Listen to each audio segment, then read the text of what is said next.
Hello friends, good morning. Welcome to all of you. आज 16 April 2021 का shift third का CHSL math का analysis करेंगे। शिफ्ट 1 और शिफ्ट 2 का हमने पहले ही एनालिसिस कर दिया है। शिफ्ट 2 में 25 क्वेश्चंस किए थे और शिफ्ट 3 में भी 25 क्वेश्चंस पूरा करेंगे। क्वेश्चंस नंबर फर्स्ट ट्रिगोनोमेट्री का है और ये वैल्यू बेस्ड क्वेश्चंस है।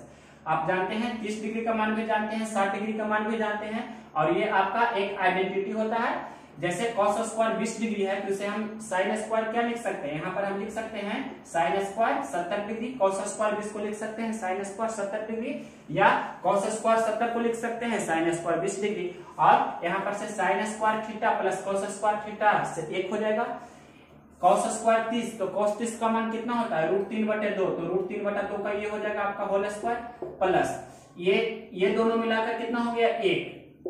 और cos स्क्वायर 60 का मान 1/2 होता है तो 1/2 का स्क्वायर ये हल कर देंगे तो ये हो जाएगा 3/4 और ये आपका 1 और ये कितना 1/4 तो 3/4 1/4 4/4 कहने का मतलब कितना हो गया 1। तो 1 और 1 टोटल आपका कितना हो गया, इस प्रश्न का आंसर हो जाएगा 2। आप और भी शॉर्टकट बना सकते हैं, इतना कैलकुलेशन करने की आवश्यकता नहीं है। क्वेश्चन नंबर 1 के बाद देखिए क्वेश्चन नंबर 2। क्वेश्चन नंबर देखिए सेकेंड। ए किसी काम को 4 दिन में करता है, बी उसी काम को 6 दिनों में करता है, सी उसी काम को 12 दिनों में करता है, तो तीनों मिलकर ए बी और सी उस काम को कितने दिन में करेंगे, ऐसा क्वेश्चन था। तो 4 6 12 का एलसीएम निकालेंगे तो टोटल कितना होगा 12, यानी कि जो एलसीएम आता है वही आपका टोटल वर्क होता है, यानी कि 12 यूनिट हमें टोटल काम करना है। तो ये 4 × 12 ये 3 की क्षमता से करेगा, बी 2 की क्षमता से करेगा और सी है जो 1 की क्षमता से काम करेगा।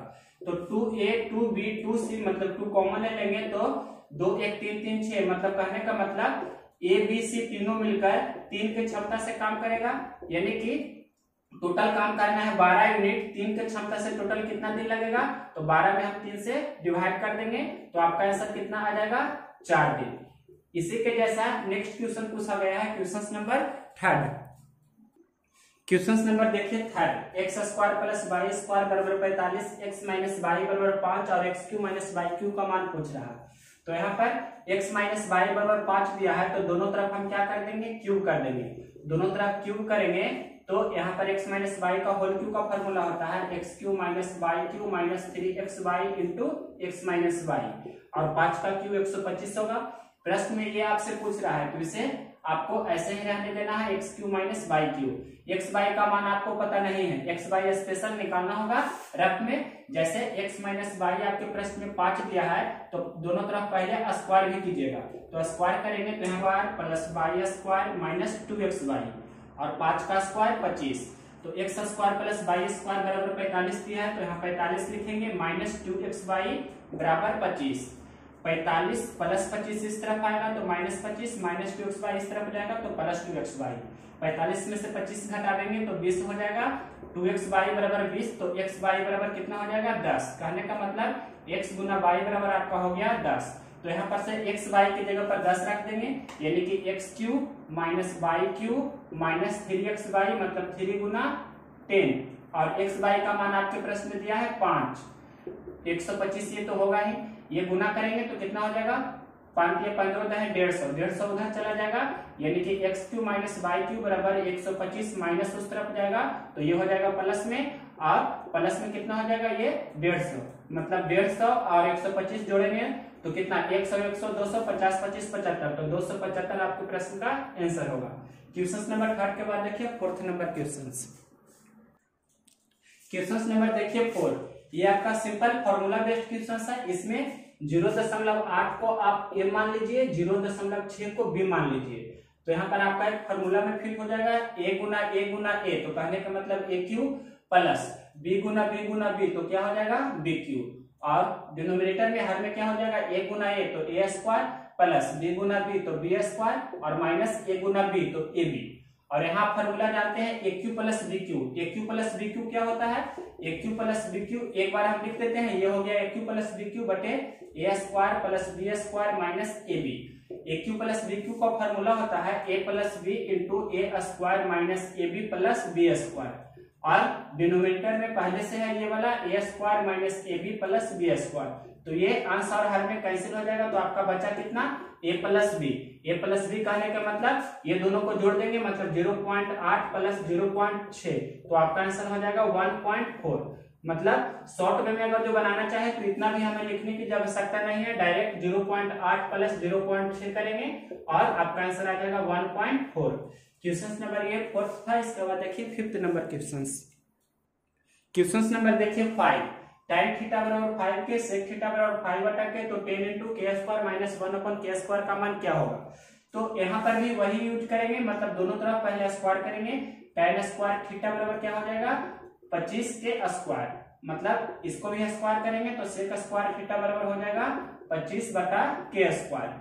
फिर आप ये फॉर्मूला जानते हैं, sec square theta minus tan square theta बराबर कितना होता है 1।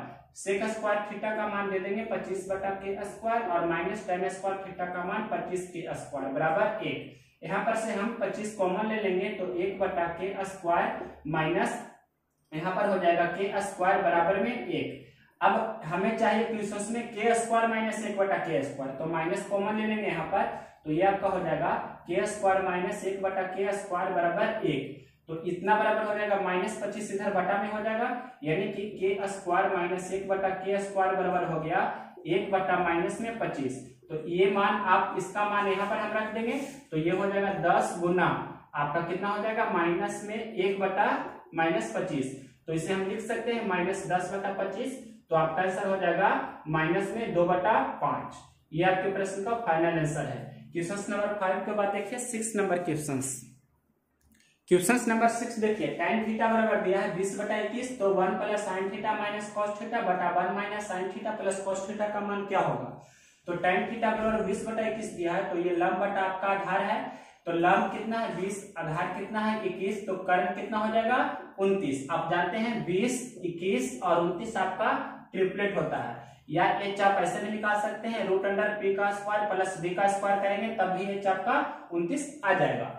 अब आप यहाँ पर रख देंगे वैल्यू, मतलब 1 बटा 1 लिख देंगे इसे, प्लस साइन थीटा मतलब p बटा h, तो 20 बटा कितना हो जाएगा 29, माइनस कॉस थीटा मतलब b बटा h, तो कहने का मतलब 21 बटा 29 बटा 1 बटा 1 इसे लिख सकते हैं 1 को, माइनस साइन थीटा मतलब 20 बटा 29 प्लस कॉस थीटा कहने का मतलब कितना आधार बटे कर्ण, तो 21 बटा 29। अब इसे हल कर देंगे तो ये कितना हो जाएगा 1 बटा 1 ऐसे ही रहने देते हैं, ये दोनों को हल कर देते हैं। 20 में से 21 घटाएंगे तो कितना होगा -1, मतलब इसे डायरेक्ट लिख सकते हैं कि 1 माइनस, ये तो 1 रहने दी, 1 बटा 1 को 1 ही आप लिख सकते हैं, इसमें कोई भी डाउट नहीं है। 1 बटा 1 को आप 1 ही रहने दीजिए, तो 20 बटा 29 में से 21 बटा 29 जाएगा तो 1 बटा 29 होगा, माइनस में यहाँ पर देखिए ये कैसे ही रहने दिए, 21 बटा 29 में से 20 बटा 29 घटा देंगे तो ये प्लस में हो जाएगा 1 बटा 29। अब इसे हल कर देंगे तो 29 में से 1 जाएगा तो मतलब ये 28 बटा 29 हो गया, और ये 29 में 1 जुटेगा मतलब 30 बटा 29 हो गया, और 29 से 29 आपका कैंसिल हो जाएगा, तो 28 बटा 30 कहने का मतलब आपका आंसर कितना हो जाएगा, दो बार में कैंसिल कर देंगे, यानी कि 14 बटा 15 इस प्रश्न का आपका फाइनल आंसर होगा। क्वेश्चन नंबर आपका ये था 6। इसके बाद देखिए 7th नंबर क्वेश्चन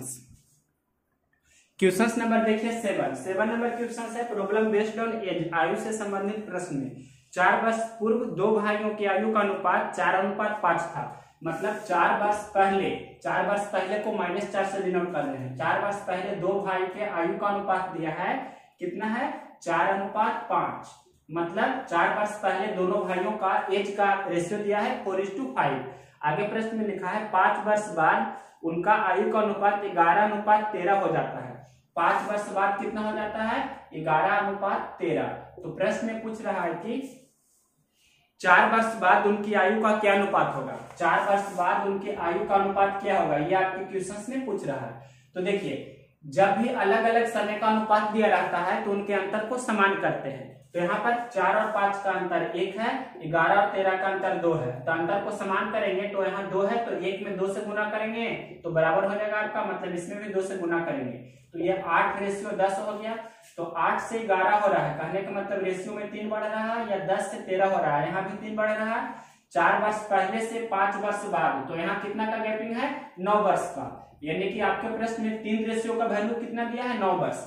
3 रेशियो का वैल्यू आपके प्रश्न में कितना दिया है 9 वर्ष, तो 1 रेशियो का वैल्यू कितना हो जाएगा, 1 रेशियो का वैल्यू हो जाएगा 3 वर्ष। यहाँ पर से 5 वर्ष पहले का निकाल लेंगे, कहने का मतलब 5 वर्ष बाद भी निकाल सकते हैं। तो 11 रेशियो का वैल्यू कितना हो जाएगा, 11 रेशियो का वैल्यू हो जाएगा 11 गुना 5, यहाँ लिख देते हैं 11 गुना 5।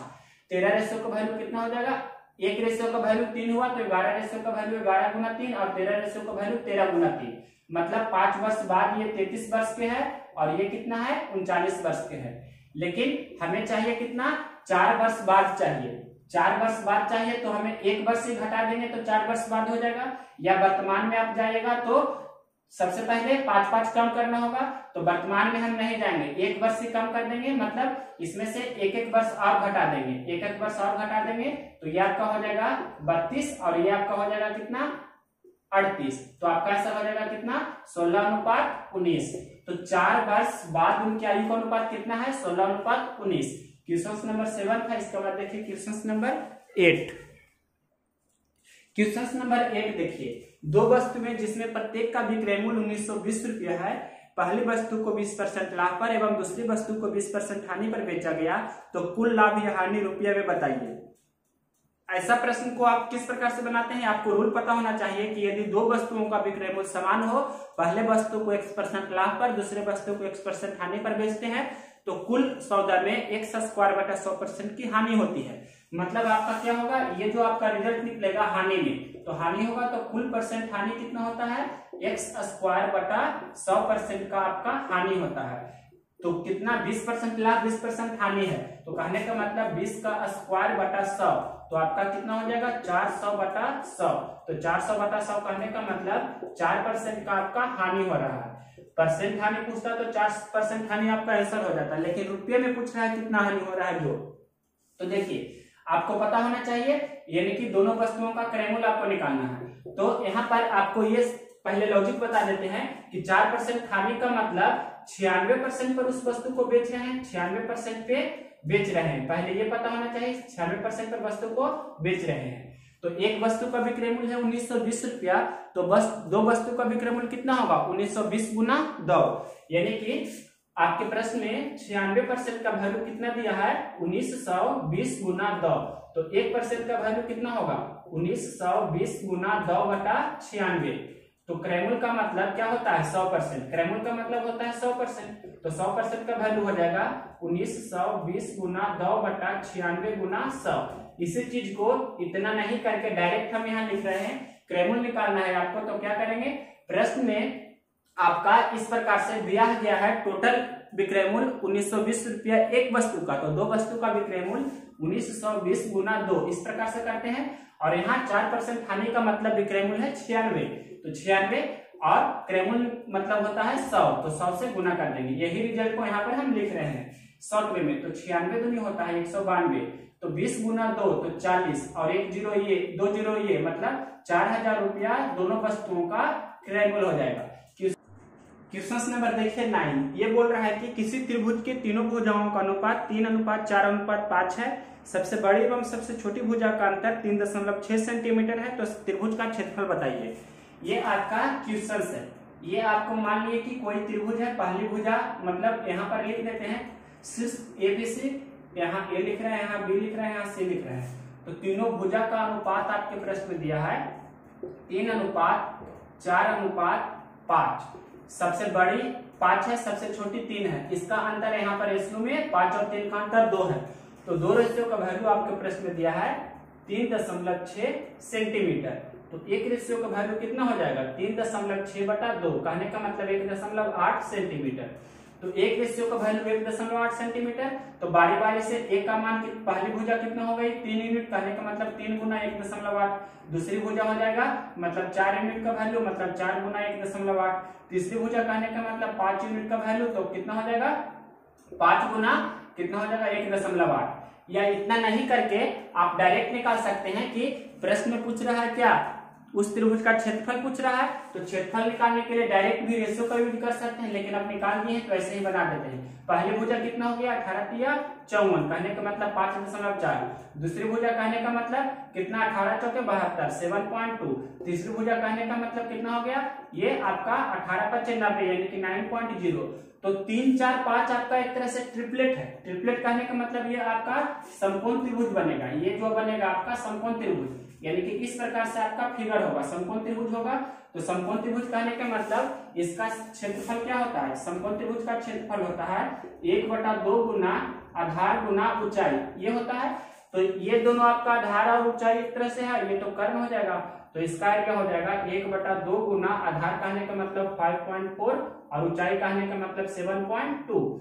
ये कैंसिल कर देंगे तो कितना बार में हो जाएगा, 27 दूनी 54 मतलब 2.7। तो 2.7 गुना 7.2 करेंगे तो गुना कर लीजिए, 27 दूनी 54 के 4 बाकी 5, 27 90 से 189 और 5 194, मतलब आपका आंसर हो जाएगा 9.44 सेंटीमीटर स्क्वायर। क्वेश्चन नंबर आपका था ये 9। अब देखिए क्वेश्चन नंबर 10। क्वेश्चन नंबर देखिए 10 नंबर क्वेश्चन SICI का है। 10% की दर से 2 वर्ष का SI 1280 रुपया है। तो मूलधन कितना है, पहले मूलधन निकाल लेते हैं। तो SI बराबर आप जानते हैं मूलधन गुना दर गुना समय बटा 100 होता है। तो SI दिया है 1280 रुपया और मूलधन आपको पूछ रहा है, पहले मूलधन निकाल लेंगे। दर दिया है 10%, तो 10/100। समय कितना दिया है, समय है आपका 2 वर्ष के लिए। तो यहाँ पर से पहले 1 0 से 1 0 कैंसिल हो जाएगा और ये 2 से 2 5 10 कैंसिल हो जाएगा। तो मूलधन कितना हो जाएगा, 5 से गुना कर देंगे, यानी कि मूलधन बराबर हो जाएगा 1280 गुना 5। तो आपका ये हो जाएगा 0 8 5 40 के 0 बाकी 4 12 5 60 और 4 64, 8 5 40 के 0 बाकी 4 12 5 60 और 4 64, यानी कि मूलधन आपका हो गया 6400 रुपया। प्रश्न में बोल रहा है आगे 10% की दर से ही 1.5 वर्ष का CI क्या होगा यदि ब्याज की दर छमाही हो। छमाही रहता है तो रेट मतलब यहाँ पर दिया है कि ब्याज कैसा हो, छमाही हो, छमाही हो दे रहा है, इसका मतलब रेट कितना हो जाएगा, आधा। तो 10% दिया है कहने का मतलब 10% बटा 2 तो 5% हो गया आपका रेट। टाइम दिया था 1.5 वर्ष, 1.5 वर्ष कहने का मतलब 3/2 वर्ष, तो समय में 2 से गुना हो जाता है, तो टाइम कितना हो गया 3 वर्ष। तो 5% की दर से 3 वर्ष का CI कितना होता है आपको पता होगा, 15.7625 आपका होता है, ये आपका CI। तो प्रश्न में CI ही पूछ रहा है, तो CI इस प्रकार से निकाल सकते हैं। मूलधन कितना है 6400, तो 6400 लिखेंगे। रेशियो में मूलधन 100% होता है, CI पूछ रहा है तो 15.7625, ये आपके प्रश्न का डायरेक्ट आंसर हो जाएगा। 2 0 से 2 0 कैंसिल करेंगे और 64 गुना मतलब 15.7625 कर देंगे, यही आपके प्रश्न का आंसर हो जाएगा। क्वेश्चन नंबर आपका था 10। इसके बाद देखिए क्वेश्चन नंबर 11। क्वेश्चन नंबर देखिए 11। ये क्वेश्चन बोल रहा है कि 10 छात्रों की औसत आयु 15 वर्ष है और 15 छात्रों की औसत आयु 10 वर्ष है, तो सभी छात्रों की औसत आयु कितना होगा।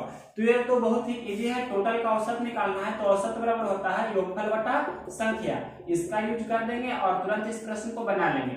मतलब कोई मतलब बेसिक क्वेश्चन है तो डायरेक्ट इसी फॉर्मूला को यूज करेंगे। देखिए पहले दिया है कि 10 छात्रों का औसत आयु 15 वर्ष है, तो 10 छात्रों का योगफल हो जाएगा 10 गुना 15। उसी प्रकार से आगे प्रश्न में लिखा है कि 15 छात्रों का औसत आयु 10 वर्ष है, तो 15 छात्रों का योगफल कितना हो जाएगा 15 गुना 10। टोटल कितना छात्र हो गया, पहले 10 छात्र था उसके बाद 15 छात्र, तो टोटल छात्र की संख्या हो गया 10 + 15। अब इसे हल कर देंगे तो 15 × 150 और उधर 15 × 150, तो 150 + 150 या यहाँ 15 × 10 = 25, तो 300/25। तो आपका 25 से कम 25 और 5 और 0 25 दूनी 50, तो औसत आपका हो जाएगा 12 आंसर। क्वेश्चन नंबर 11 था। क्वेश्चन नंबर 12 बता रहे हैं, इसे मिटा देने के बाद क्वेश्चन नंबर 12 देखिए x² - 6x + 1 = 0, तो x² + x² पूछ रहा है। तो यहाँ पर से दोनों तरफ x से डिवाइड करेंगे तो x² बटा x हो जाएगा और प्लस 1 बटा x ये हो जाएगा और माइनस उस तरफ जाएगा तो प्लस हो जाएगा 6x बटा x मतलब 6। तो x + 1 बटा x 6 है, तो x² + 1 बटा x² क्या होता है 6 का स्क्वायर -2, यानी कि 36 - 2, तो आपका आंसर हो जाएगा 34। ये तो इजी क्वेश्चन था। क्वेश्चन नंबर देखिए 13 नंबर क्वेश्चन है 12 नल 8 घंटा प्रतिदिन काम करके किसी टंकी को 10 दिनों में भरते हैं। 12 नल 8 घंटा प्रतिदिन काम करके किसी टंकी को, मतलब एक टंकी है जिसको कितना दिन में भरता है 10 दिनों में भरता है। आगे प्रश्न में लिखा है कि उसी टंकी को, प्रश्न में बोल रहा है कि यदि वे प्रतिदिन 5 घंटा काम करके उसी टंकी को 16 नल कितने दिनों में भरेंगे। मतलब 16 नल उसी टंकी को 5 घंटा प्रतिदिन काम करके कितने दिनों में भरेंगे, आपसे ये क्वेश्चन है। तो देखिए यहाँ पर से 8 दूनी 16 और 2 बचे 10 से 10 कैंसिल हो जाएगा, तो टाइम आपका कितना हो जाएगा, 12 दिन में उस टंकी को भरेंगे। क्वेश्चन नंबर आपका था 13। इसके बाद देखिए 14 नंबर क्वेश्चन। 14 नंबर क्वेश्चन है दूध और पानी का रेशियो का। 35 लीटर दूध और पानी के मिश्रण में इनका अनुपात है 4:1।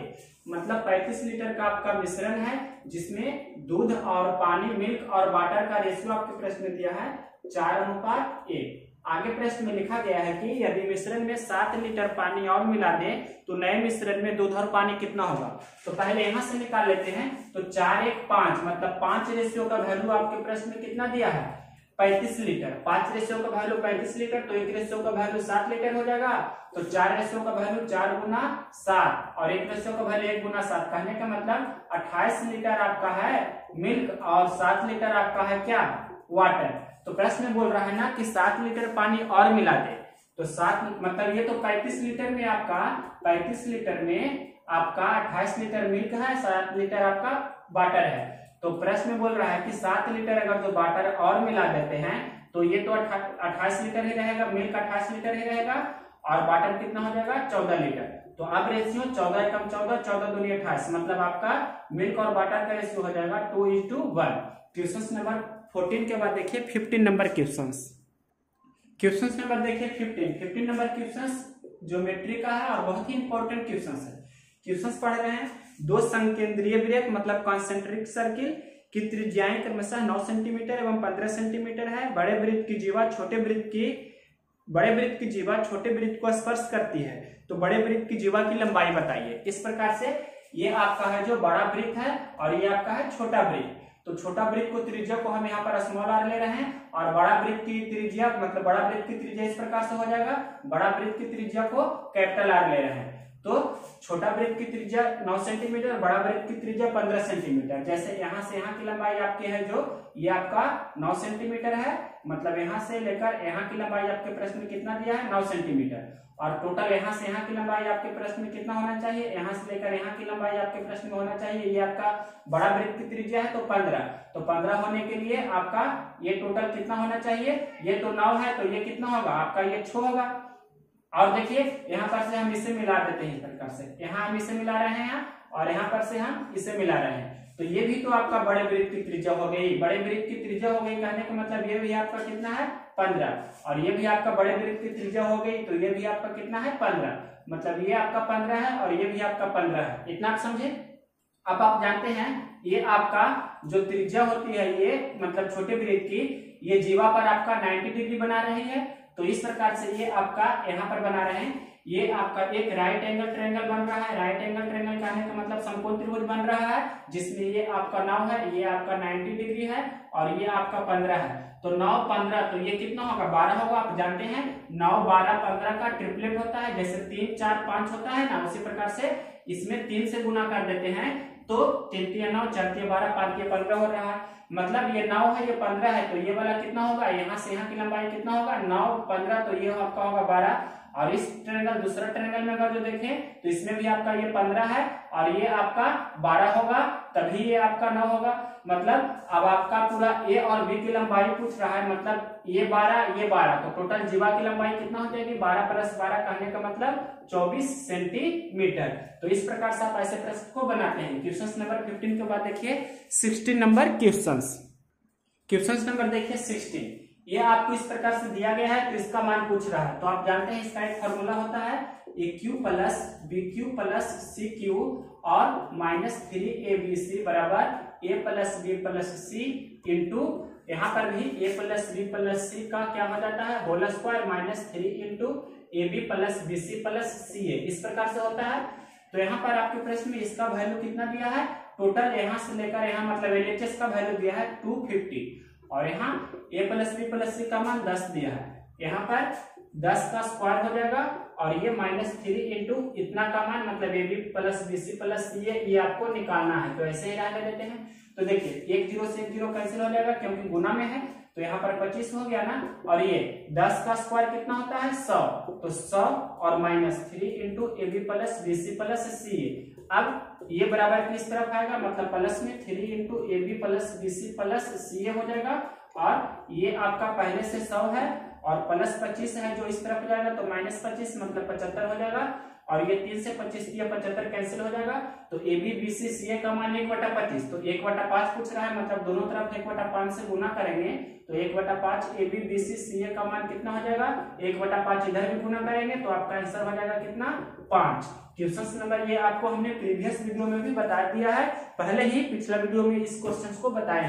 क्वेश्चन नंबर देखिए 17, A B का 40% है और B C का 25% है, तो A C का कितना परसेंट है, मतलब A B का 40% है, कहने का मतलब B 100%, तो ये कितना है उसका 40%, यानी कि आप ऐसे भी लिख सकते हैं डायरेक्ट वे में कि A बटा B आपका कितना दिया है 40%, 40% कहने का मतलब 40/100 डायरेक्ट लिखिए। उसी प्रकार से आगे दिया है B C का 25% है, यानी कि B बटा C 25% कहने का मतलब 25/100, यहाँ पर से रेशियो निकाल लीजिए तो 20 दूनी 40, B 25 100, 25 से कम 25, 25 चौके 100, यानी कि A अनुपात B आपका हो गया 2:5, यहाँ से B अनुपात C आपका हो गया कितना 1:2 कितना हो गया, ये आपका 4, ये आपका इस प्रकार से हो गया।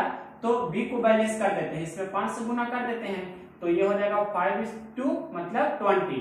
तो यहाँ पर से आपसे प्रश्न में ABC में जो भी पूछे ABC का पहले रेशियो तो निकाल लिए, ये हो गया 2 और B हो गया आपका कितना 5 और C हो गया कितना आपका 20। तो प्रश्न में क्या पूछ रहा है, प्रश्न में पूछ रहा है कि AC का कितना परसेंट है, यानी कि A बटा C गुना 100 इतना परसेंट, तो AC का मतलब 2/20 गुना 100, तो 2/20 गुना 100 करेंगे तो 2 दाएं 20, मतलब कितना आपका आंसर हो जाएगा 10%। क्वेश्चन नंबर था आपका 17। इसके बाद देखिए 18 नंबर क्वेश्चन। 18 नंबर क्वेश्चन बहुत ही इजी क्वेश्चन है। किसी वस्तु का अंकित मूल्य 162 रुपया है और उसी वस्तु का विक्रय मूल्य है 135 रुपया, तो कितना परसेंट छूट है, मतलब अंकित मूल्य आपके प्रश्न में दिया है और विक्रय मूल्य दिया है। अंकित मूल्य है कितना 162 रुपीज एंड सेलिंग प्राइस है 135 रुपीज। 162 रुपया का कोई सामान है जिसे 135 रुपए में बेच रहे हैं, तो कितना परसेंट का छूट हो रहा है, तो पहले छूट निकालिए, मतलब घटाएंगे तो 12 में से 5 जाएगा 7, यहाँ पर 15 में से 13 जाएगा 2, मतलब 27 रुपया छोड़ रहे हैं हम कितना पर 162 पर गुना 100, ये आपका हो जाएगा 27 छक पर 88, 1/6 कहने के मतलब इसे बोल सकते हैं 16.2/3% आपका छूट है। डेसिमल में बोलेंगे तो 16.66% आपका छूट हो जाएगा। क्वेश्चन नंबर 18 के बाद देखिए यही बता रहे हैं क्वेश्चन नंबर 19 नंबर क्वेश्चन है, ये भी आपका इजी क्वेश्चन है। देखिए क्वेश्चन पहले पढ़ते हैं। क्वेश्चन है 4.4 सेंटीमीटर भुजा वाले किसी घन को तार बनाने के लिए उसे पिघलाया जाता है। यदि तार की त्रिज्या 2 mm हो तो तार की लंबाई बताइए। तार क्या होता है, एक तरह से बेलनाकार होता है, तो आपको घन से बना रहे हैं बेलन, मतलब यहाँ पर लिख देते हैं घन से क्या बना रहे हैं, इसे पिघलाते हैं घन को पिघलाकर क्या बनाया जा रहा है, बेलन। बेलनाकार एक प्रकार का बेलनाकार तार बनाया जा रहा है।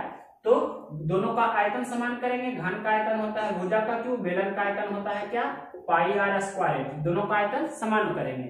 तो घन की भुजा के प्रश्न में कितना दिया है 4.4 सेंटीमीटर, तो 4.4 का क्या हो जाएगा क्यूब हो जाएगा बराबर, बेलन का आयतन होता है πr², r कितना दिया है, बेलन की त्रिज्या 2 mm, तो 1 mm मतलब 1/10 सेंटीमीटर या 0.1 सेंटीमीटर, तो यहाँ पर बोल सकते हैं 2 mm है, तो 2/10 गुना 2/10 दो बार लिखेंगे और h, इस प्रकार से यहाँ पर कैलकुलेशन करके h का मान आप निकाल सकते हैं। क्वेश्चन नंबर आपका 18 और 19 एक ही बार बता दिए। देखिए 20 नंबर क्वेश्चन इसके आगे। क्वेश्चन नंबर 20 देखिए सिंप्लीफिकेशन का क्वेश्चन है। पहले का की क्रिया करते हैं, तो ये का मतलब गुना होता है, आपको पता होगा, तो 3 से 3 कैंसिल हो जाएगा, तो ये 11/4 हो गया, माइनस ये भी गुना की क्रिया यहाँ पर हम कर सकते हैं, मतलब एक माइनस के बाद वाला को एक भाग लेते हैं हम, तो 4 से 4 कैंसिल हो जाएगा, ये 1/3 हो गया, और इधर भागा ये आपका कितना हो जाएगा, मतलब 1/4 है, गुना में इसे करेंगे तो 2/3 हो जाएगा। कहने का मतलब ये आपका हो जाएगा 1/6 और प्लस 3/2। अब एक बार लिख रहे हैं, ये आपका 11/4 है माइनस 1/3, भागा को हम फिर गुना में करेंगे इसे, तो ये कितना हो जाएगा 1/6 है तो 6/1 हो जाएगा और प्लस 3/2। अब इसे हल कर देंगे तो 3 दूनी 6, कहने का मतलब 2/1 हो गया।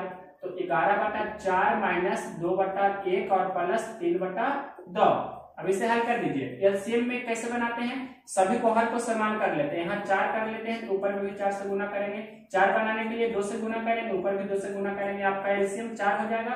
तो 11 माइनस 8 और प्लस 6, तो 11 में से 8 घटाएंगे तो 3, 6 और 3 9, 9/4 आपके प्रश्न का आंसर हो जाएगा। क्वेश्चन नंबर आपका था 20 का। इसके बाद देखिए 21, क्वेश्चन नंबर देखिए 21। ये आपका पिछले शिफ्ट का क्वेश्चन हो सकता है, मतलब शिफ्ट 2 वाला ही हो सकता है। तो इसे एबीसी का रेशियो पूछ रहा है, तो बी को समान करेंगे, मतलब इसमें कितना से गुना करेंगे 4 से, और इसमें कितना से करेंगे 3 से। तो ये हो जाएगा 15, ये हो जाएगा 12, यहाँ हो जाएगा 12, यहाँ हो जाएगा 20। तो आपका रेशियो हो जाएगा कितना, 15, 12 और 20। इस प्रकार से ये आपके प्रश्न का आंसर होगा। क्वेश्चन नंबर बता रहे हैं यहीं पर 22 नंबर क्वेश्चन है। 20%, 5% और 22% का इक्विवेलेंट डिस्काउंट बताना है। 20% है, फिर 5% है और उसके बाद 22% है। इसका आपको इक्विवेलेंट डिस्काउंट बताना है। इक्विवेलेंट डिस्काउंट हिंदी में बोले तो समतुल्य बट्टा या समतुल्य छूट, जो भी बोल सकते हैं, ये आपसे पूछ रहा है। तो ये कैसे निकालते हैं, 2 के लिए मतलब x प्लस वाई और माइनस x गुना वाई बटा 100, इस प्रकार से निकालते हैं। तो ये दोनों में पहले निकाल लेते हैं। तो कितना हो जाएगा, 20 प्लस 5 माइनस 20 गुना 5/100। तो 20 और 5 कितना हो गया, 25 माइनस ये तो 100/100 यानी कि 1 हो गया। तो 25 में से 1 जाएगा, तो कहने का मतलब 24% हो गया। अब 24% और 22% ये दोनों को निकालेंगे तो कितना हो जाएगा, 24 प्लस 22 माइनस 24 गुना 22/100। तो इसे हल कर लेंगे। तो ये भी आपका सिंपल है, 24 और 22 जोड़ेंगे तो 22 दूनी 44 और 2 46 हो गया। और यहाँ 24 गुना 2 कर 24 गुना 22 करके 2 के बाद दशमलव दे देते हैं। तो 24 दूनी 48, फिर 48 और 4 52 हो जाएगा। 2 के बाद दशमलव दे देते हैं, मतलब 5 पॉइंट, मतलब 46 में से इतना घटाइए तो 10 में से 8 जाएगा 2, 9 में से 2 जाएगा 7, यहाँ पर आपका 5 हो गया, 5 में से 5 जाएगा 0 और 4 यानी कि 40.72। इतना आपके प्रश्न का इतना % आपका छूट हो जाएगा आंसर। क्वेश्चन नंबर आपका था ये 22। अब देखिए 23, 4, 5। क्वेश्चन नंबर देखिए 23 नंबर क्वेश्चन पिछला शिफ्ट 1 या 2 का हो सकता है। ये बोल रहा है कि किसी व्यक्ति के खर्च उसके आय का 35% है, 35% है। यदि उसकी आय को 30% बढ़ाते हैं और उसके खर्च को कांस्टेंट रखते हैं तो उसके बचत में कितना % का चेंज होगा, मतलब कितना % का परिवर्तन होगा। तो यहाँ पर से आय, बचत और खर्च ये लिख रहे हैं, ध्यान से देखिए, आय, बचत और खर्च। प्रश्न में लिखा है कि किसी व्यक्ति का खर्च उसके आय का 35% है, 35% है। मतलब आय अगर जो 100 रुपया का है तो उसका खर्च कितना है, 35 रुपया का है। किसी व्यक्ति का खर्च आय का 35% है, आय 100 रुपया, तो उस किसी व्यक्ति का खर्च है जो आय का 35% है, यानी कि आय 100 रुपया तो खर्च 35 रुपया।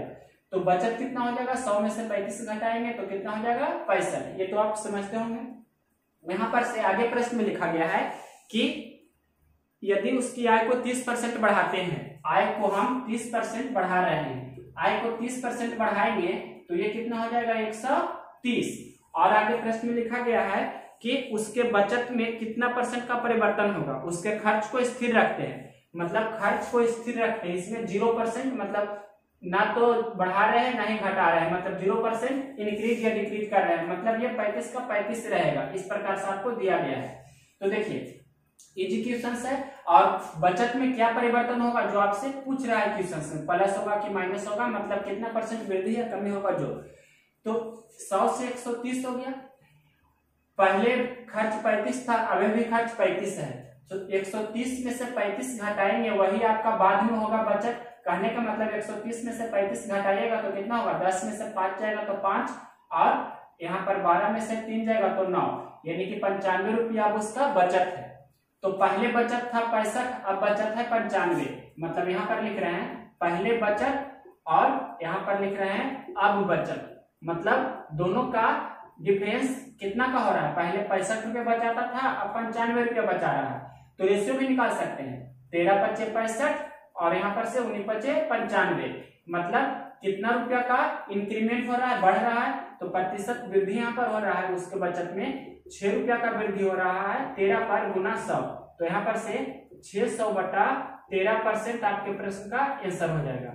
या इसे आप पूर्णांक में भी कर सकते हैं, तो 13 चौक या 13 चौक 52 ही लगेगा, 13 पचे 65 ज्यादा हो जाता है, तो 13 चौक 52, 60 में से 52 घटाएंगे 8 और 0 80, तो 13 छक 78, फिर 2 शेष बच जाएगा, तो 46.2/13% वृद्धि होगा उसके बचत में। क्वेश्चन नंबर आपका 23 था। देखिए 24 और 5। क्वेश्चन नंबर देखिए 24, ये भी आपका 80 क्वेश्चन है। पहले का की क्लियर करेंगे, तो यहाँ पर से आपका ये कितना हो जाएगा, मतलब ऊपर 87 प्लस ये 5 और 2 7 नहीं कट रहा है, मतलब 115 का कितना लिखा गया 2/3, जितना लिखा गया है उतना ही लिखे हैं, तो ये गुना कर देंगे 115 दूनी 230 बटा कितना हो जाएगा 3। अब नीचे हल करेंगे तो 25 माइनस 2/3 गुना, इसका हल करेंगे तो का की क्रिया करेंगे तो 45 दूनी पहले कितना हो जाएगा 90 और माइनस 90 में 6 से भागा देंगे तो 15 हो जाएगा, तो डायरेक्ट यहाँ पर लिख सकते हैं 90 माइनस 15 तो कितना होगा 75 हो जाएगा ना। मतलब ये आपका फिर यहाँ डायरेक्ट एक लाइन बढ़ा रहे हैं, तो 25 माइनस 2/3 गुना 75, तो ये 25 दिया 75, कहने का मतलब 25 दूनी 50, 25 में से 50 घटावेंगे तो कितना होगा 25 में से 50 घटावेंगे तो -25, यानी कि डिनोमिनेटर में -25 हो गया, और अंश में कितना हो गया 87 गुना 3 प्लस 230 बटा 3 नीचे और गुना में -25। तो इस प्रकार से आपका जो भी कैलकुलेशन कीजिएगा यही आपके प्रश्न का आंसर होगा। क्वेश्चन नंबर 24 के बाद देखिए 25 नंबर। क्वेश्चन नंबर 25 है, ये आपका लास्ट क्वेश्चन है, इसका लैंग्वेज नहीं है, ऐसे ही आपको समझा रहे हैं। कोई व्यक्ति 30 किलोमीटर की यात्रा 2 घंटा 48 मिनट में तय करता है, उसमें से वह पहले 18 किलोमीटर की दूरी मतलब ये पूरा 15 के स्पीड से 15 किलोमीटर प्रति घंटा का स्पीड से तय करता है, तो शेष दूरी कितना बचा, मतलब 12 किलोमीटर वह कितना समय में कवर करेगा, मतलब 12 किलोमीटर की वह दूरी है जो कितना समय में कवर करेगा, यही आपका क्वेश्चन है। तो देखिए ऐसे प्रश्न को कैसे बनाते हैं, 30 किलोमीटर तय करता है 2 घंटा 48 मिनट, तो इसे आप पहले पूरा लिख लीजिए, मतलब 2 पूर्णांक 48 बटा 60, तो 12 चौके 48, 12 पच्चे 60, तो 5 दूनी 10 4, 14 बटा 5 आपका क्या हो गया घंटा, 14 बटा 5 आपका हो गया ये घंटा, मतलब 30 किलोमीटर की दूरी 14 बटा 5 घंटा में तय करता है।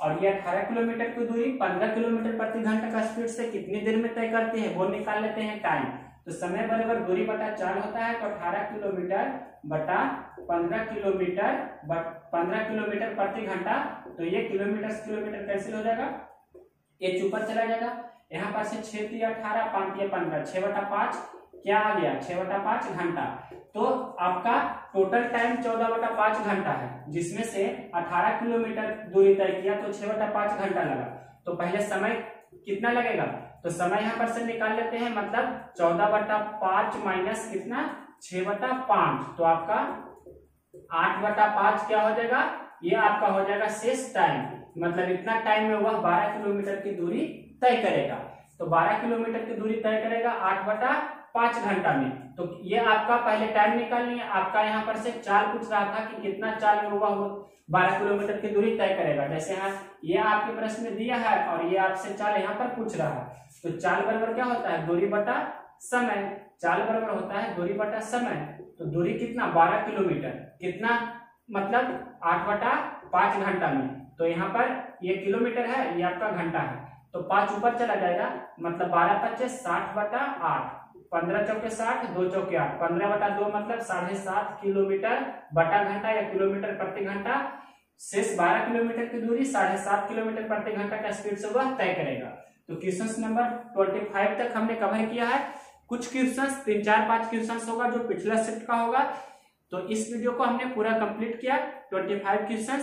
नेक्स्ट वीडियो करेंगे, ये आपका 16 अप्रैल का था, और पहले भी जो एग्जाम हुआ है 12 अप्रैल 13 अप्रैल 15 अप्रैल, उसमें भी जो क्वेश्चन हम जो शिफ्ट का नहीं किए हैं एनालिसिस, उसका भी कंप्लीट एनालिसिस करेंगे, 25 क्वेश्चंस पूरा करने की कोशिश करेंगे। तो यह वीडियो अगर जो आपको पसंद है तो इसे लाइक करें और शेयर करें। मेरे चैनल को सब्सक्राइब करें, उसे भी आप अपने सोशल ग्रुप्स जैसे व्हाट्सएप, फेसबुक, इंस्टाग्राम पर आप शेयर कर सकते हैं।